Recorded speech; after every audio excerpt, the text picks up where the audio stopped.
Tadi saya ada buat group coaching dengan salah seorang pelajar AMG yang belajar melalui digital maktabah.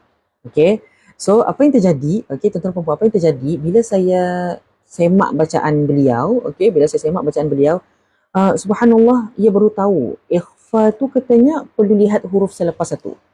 Maksudnya pembacaan dengung ikhfa, okay, perlu melihat kepada apa huruf selepas satu. Ia baru tahu. Sedangkan subhanallah melihat daripada bacaannya tu ia join tadarus istiqamah join tadarus daripada 2001 sampai now, join tadarus setiap malam Jumaat katanya. Saya macam wow, amazing, istiqamah. Okay, tadarus setiap malam Jumaat dari 2001 sampai 2025 ni, hebat. Okay, sikit lagi saya akan minta tips macam mana akan istiqamah. Sikit lagi. Masya Allah.